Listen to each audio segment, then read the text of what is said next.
Biraz wagtdan Türkmenmasynyň halkara howa menzeline Täjikistan Respublikasynyň prezidenti Emomali Rahmonyň uçurgyny.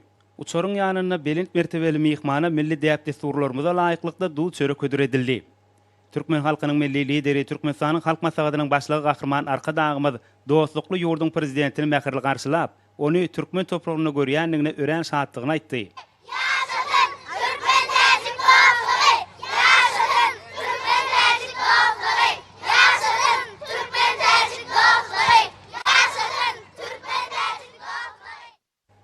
Täjikistan Respublikasynyň prezidenti Emomali Rahmon sağlaşykly ösüş ýoluna düşen we kuwatly ykdysadyety bolan Türkmenistanda geçirilýän Birleşen Milletler Guramasynyň deňdes galgasy bolmadyk ösüp barýan döwletleriň 3-nji forumuna gatnaşmaga iýerilen çakylyk üçin hoşallyk bildirdi.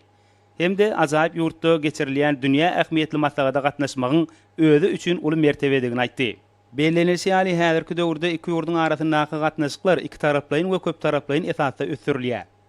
Şunu Avril halkara guramalaryň şeýlede Birleşen Milletler Guramasynyň çäklerini ýola goýulýan gatnaşyklaryň ösürilmegine iki taraplaýyn ähmiýet berilýär.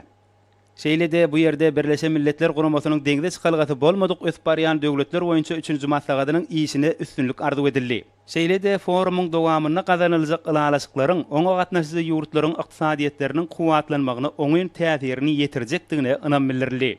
Türkmen halkynyň milli lideri Türkmenistanyň halk maslahatynyň başlygy Gahrman Arkadagymyz we Täjikistan Respublikasynyň prezidenti Emomali Rahmon soňky ýyllarda iki ýurduň arasynda özara dostlukly gatnaşyklaryň iýişiň ösürilýändigini bellediler. Birek-birege hoşniýetli arzuwlaryny aýdyp, halkara maslahatyna garalajak meseleleriň özara hyzmatdaşlyk gatnaşyklarynyň mundan beýlägem ösürilmegine kuwatly itergi berjekdigine ynam bildirdiler. Muň özi häzirki döwrüň meselelerini ılalaşykly garaýşlaryň gönükdirýändiginiň nobatdaky beýanyna uruly.